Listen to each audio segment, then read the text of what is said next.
Hey everybody, Vilisink back again with Raid Shadow Legends.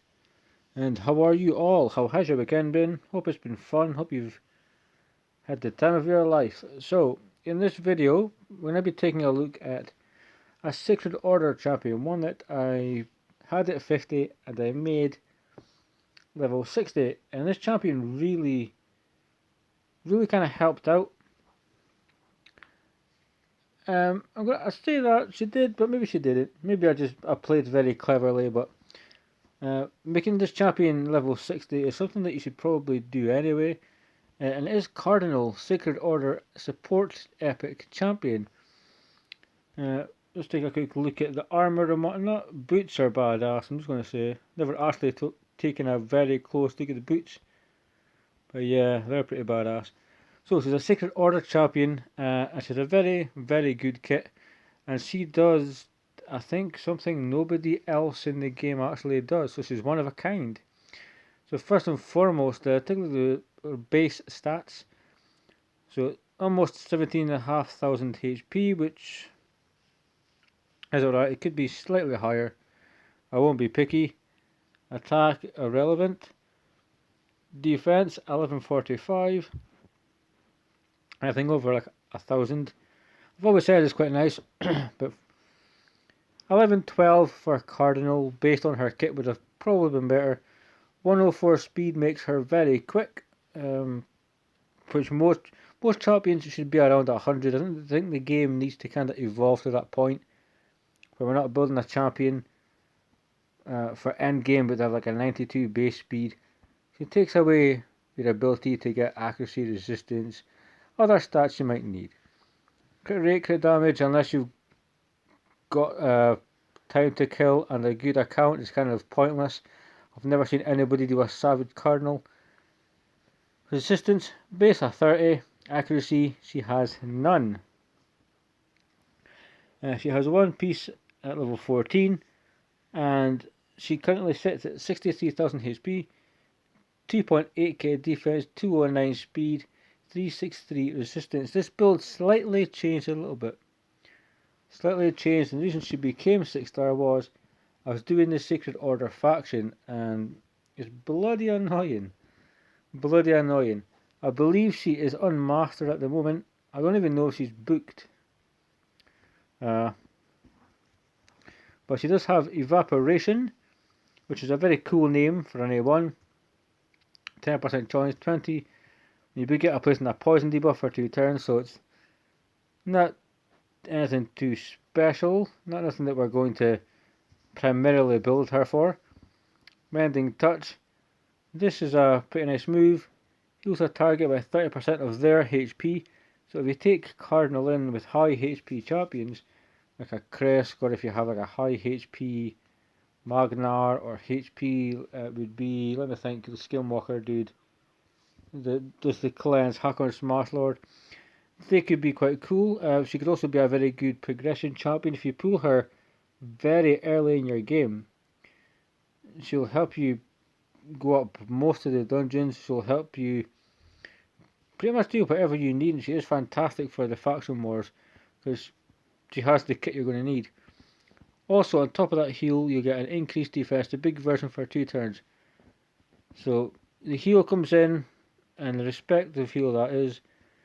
Increased defense, solid, but she's known for redemption, which is unbooked. So that's part of the reason, I think, maybe why. Well, it wasn't the reason I lost the very first time. The reason I lost the very first time at 21 3 stars was very bad RNG that I think I got screwed over with. But regardless, she revives all dead allies.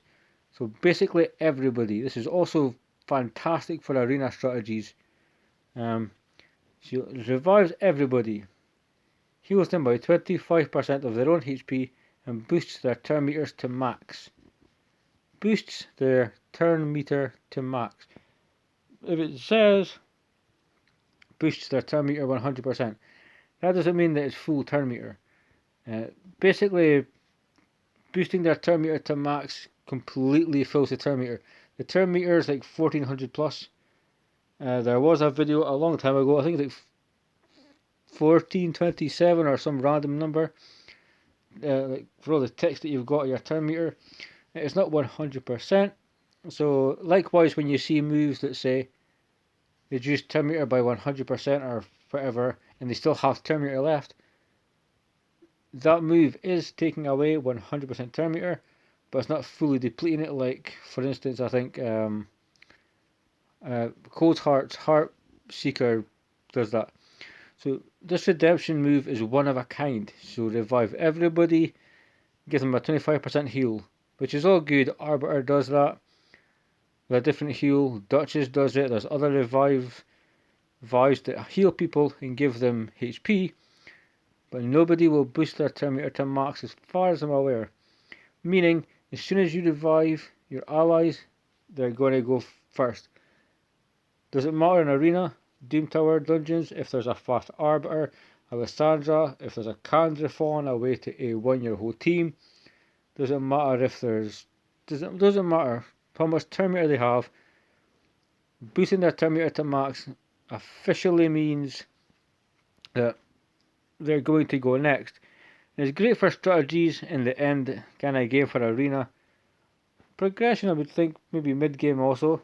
You can take in champions, rely on the fact that they're going to die maybe, and utilise that move so they can come back and nuke or whatever, allowing your enemy team to kind of blow their load a little bit. Then you can come back with the revive and then take him out with your own armaments. Like that word? Armaments. So we're going to just tap on these for a second. Now it seems like tradition, but she could potentially be good for you in campaign if you pull her early on. She'll be good realistically anywhere. The faction is closed, I believe, till Friday. I don't think I've got any keys. But, let's see, do I have... I mean, we've got Secret Room 11, but I don't think anybody's going to die. That's the problem. Double Light Sworn. So basically, it was Double Light Sworn, Cardinal Deacon Mordecai. That was the team I was running. And I came very close, so I don't think there's much point doing that. And I don't have... Oh no, maybe I have one key. Is this one more floor to do? So what if... I mean, the block revive from Mortu might be kind of irrelevant, but let's just let's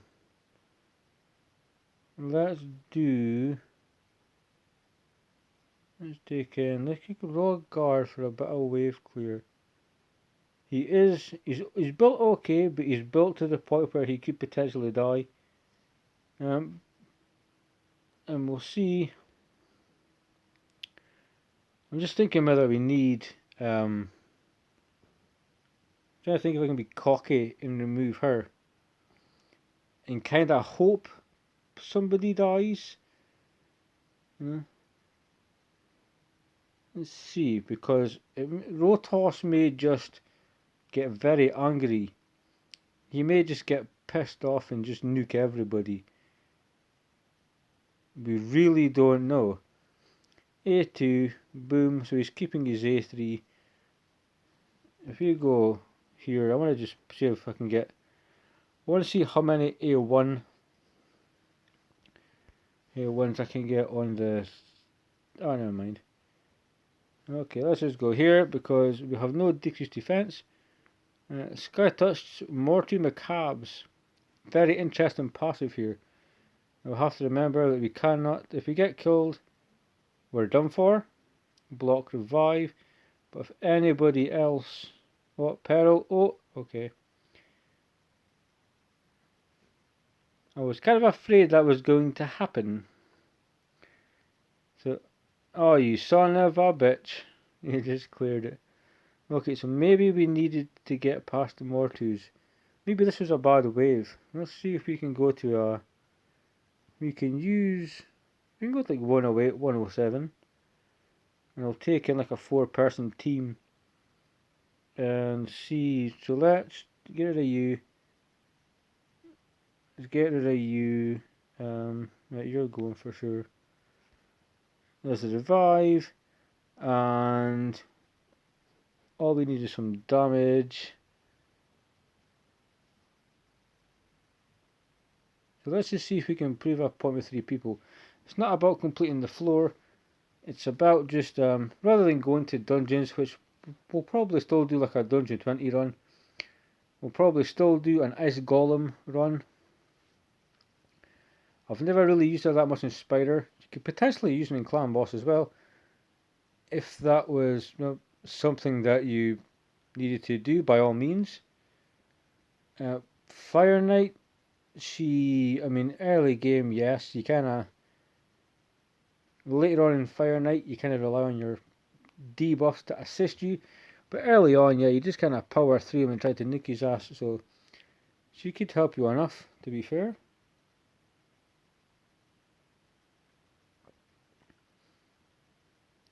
I'm hoping somebody dies, just to show, otherwise we're going to have to go Dungeon 20 of dragging our Golem, which is the tradition, but we'll try and do something different. So there's the heal, 19,000, and the increased defense buff to herself, just before the end of the wave, so it kind of makes it kind of pointless. We'll have a couple of ally attack champions here, so we may suffer. Somebody may die, and then we can experience the fantastic revive from Cardinal. Come on, come on. It sounds very mean. Oh, here we go, here we go. So let's just quickly A2. Cardinal has to wait and take our turn. So here, revives all that. So we're ready to revive Rotos. You'll get 25% HP, and they all kind of have full turn meter. I think that Elenaro right there is almost ready to go, but because it's full turn meter, we're going straight. We're going first. Makes no difference. They all could have had pretty much 1,000,000% turn meter. It would have made 0 difference. That's just kind of how strong Cardinal's revive is. Let's see if we can keep Cardinal, because she will. There you go, mending touch. So she's good with the heal as well if you need it, if you're manually controlling your team, which may be the case. So let's is that Lanicus? I believe she's ally attack, is she? I'll have to increase ally rate, increase attack. Oh, okay, let's see if we can get a death here. See if we can get a death. Rotos may die. We are several turns away from the revive, but that's fine. We'll fight on and see, because the poisons may kill him. Oh, well, maybe not. He seems to be proccing extra turns. Okay,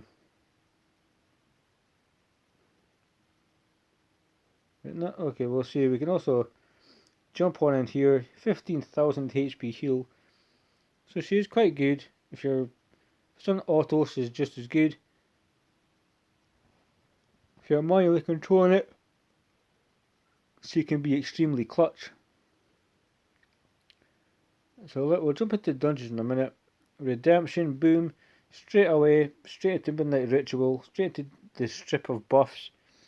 That just shows that we could have been in danger there.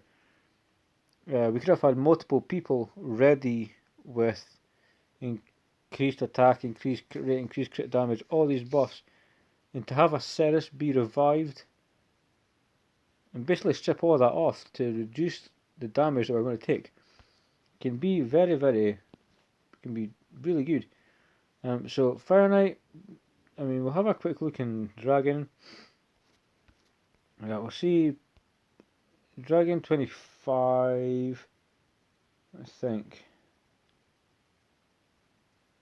It's Force Affinity.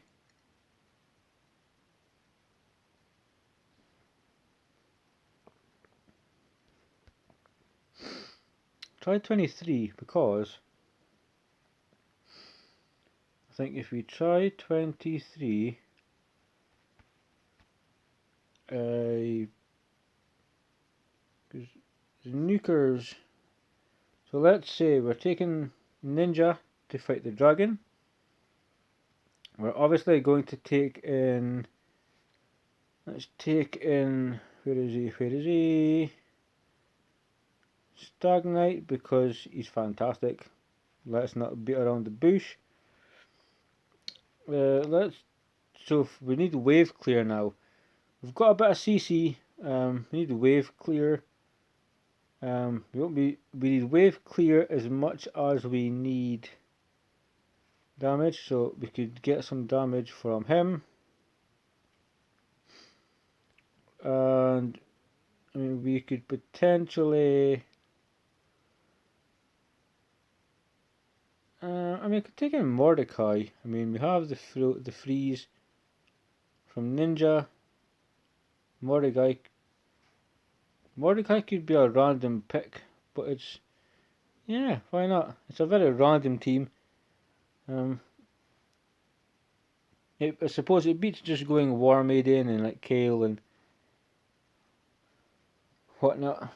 Your certain accounts are obviously going to have different champions because every account you're going to get a different pool and so forth. We could have taken in Ghostborn and it would have guaranteed that we get the decreased defense, but the CC from Ninja is respectively good. One person down. And we're slowly going to just chomp these to bits. If there is a death, it'll be clutch. Because it might just be when the dragon's about to use his secret ability. It could just be when the wave, their damage dealer, is about to kill us. So she's good everywhere. As a progression champion, I think it's even at 50, if you're early game, if you get to 50, she will transform your account. If you don't have your Arbiter yet, you don't have a Gargarab, you're just looking for a very strong reviver, because it could potentially be holding your account back. And when you get that revive, it does make a massive difference. So the second wave, one of the main threats is Faceless. I did a video with Faceless, it was an arena, and we were looking for teams over 400k, and we were one-shotting Duchess, and we were one-shotting Krisks with our big shields. It was ridiculous. It was so much fun. Time undoing, redemption, straight into. So he's back again. And if we get killed at the dragon, it's fine. Again, we're going to get revived again. Makes no difference. Having Ninja here makes it slightly longer because Ninja can solo the dragon. At 25, he's close to being able to do it on Ice Golem 25. It's a very end game thing to do, but the build is potentially getting there. Just a little bit of farming to do.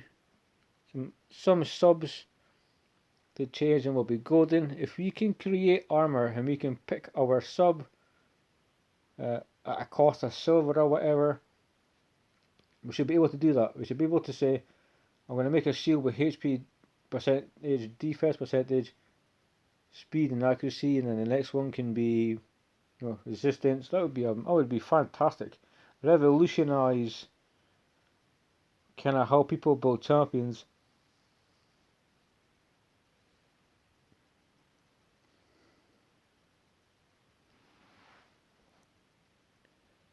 I anticipated a little bit more resistance on the waves, to be fair.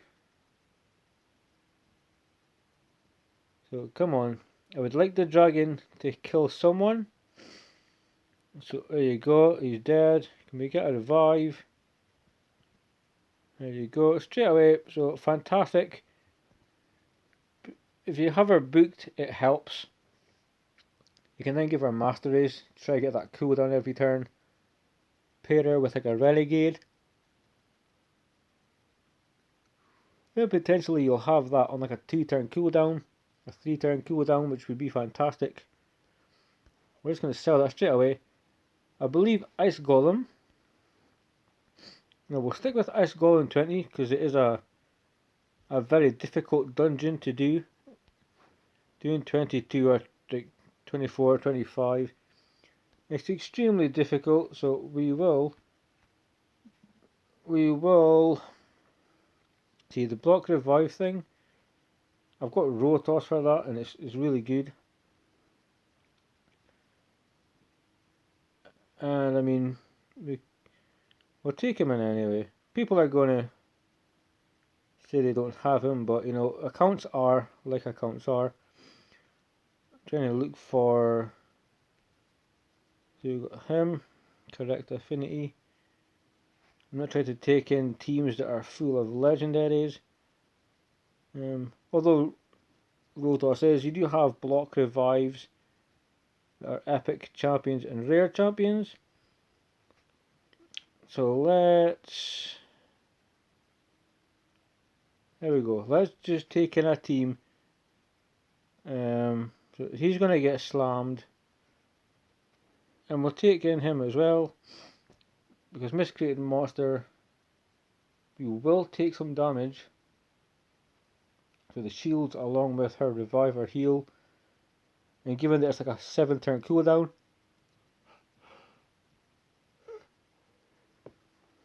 you're ashamed to see it all go to waste. So I don't anticipate any issues in the first wave. The second wave, because of the reflect damage, there's a possibility Rotos will kill himself. I've seen it happen, it's really funny. And it's something that, realistically, it is something that does bother a lot of people.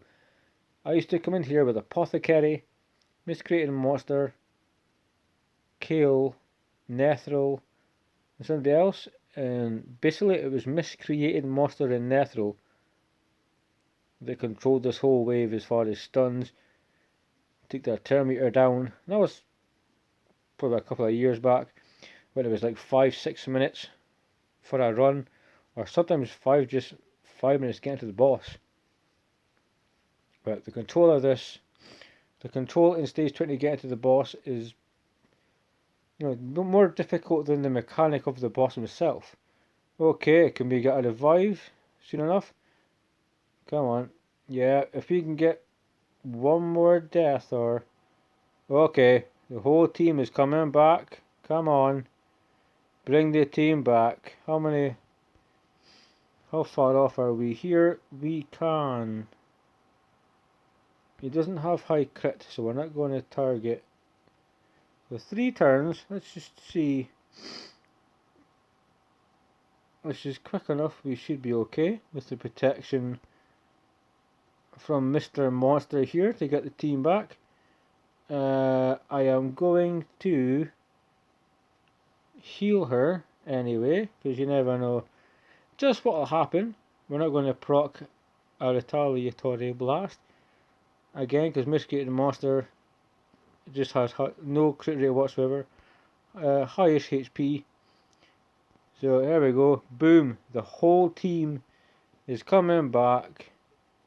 The moves are not in order, it is what it is, but the whole team's revived to die again. But you can kind of see how valuable she is. We really needed a poisoner realistically to come in. It's a very efficient way of doing damage against this champion. I've no idea how long this one's going to take.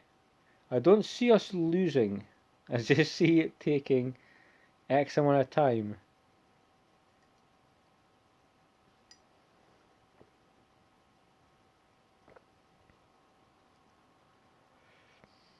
Okay, we're going to stay here maybe like 10-15 more seconds.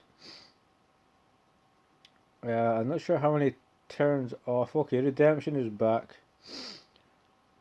Vitality Plunder is normally better. Rotos can be fantastic. His A2 is really good for healing himself. But it does help having a block revive to make sure the minions don't come back. If you're early, mid, you ain't going to have Lydia yet. I've dragged out faction wars for multiple years. So I never cared about it to start with. And I'm like 4 stars from her, so. But I have other champions that kind of cover what she would be doing anyway. Again, she's good for her block revive. Poison's also pretty strong against this boss. You cannot control his turn meter, you cannot stun him. He is just somebody that will slam the crap out of you over and over again. You think you're going to be safe and then you wipe. And that is exactly how it goes. So come on, can we just target him? Rotos, give him a hit. Boom. Come on. And there we have it. Take a little bit longer. Again, it was 4 minutes. But if you're looking for consistency and you have a Cardinal, I don't think it really matters what the team is. As long as you have the decreased defense, a little bit of CC. If you have like a Vrask, that could also be extremely good. I mean, you could take in Syl and not necessarily rely on her for the revive, because she has the stuns and decreased speed. If you have the core mechanics of what you'll need to defeat the Ice Golem, that would be quite cool. But we'll show you the gear pieces she has. They are subject to change. I recently took a few pieces off of Melga Steel Girdle, and the pieces that came off of Melga was this one, and I took this one. Max resistance rolls, not the best, but resistance set. I found a crap load of Ice Golem, and it's proving difficult to get a really good set of gear and resistance. I could have sworn I had 2 resistance sets, but that's weird. We might need 2. Where do we have? Do we have?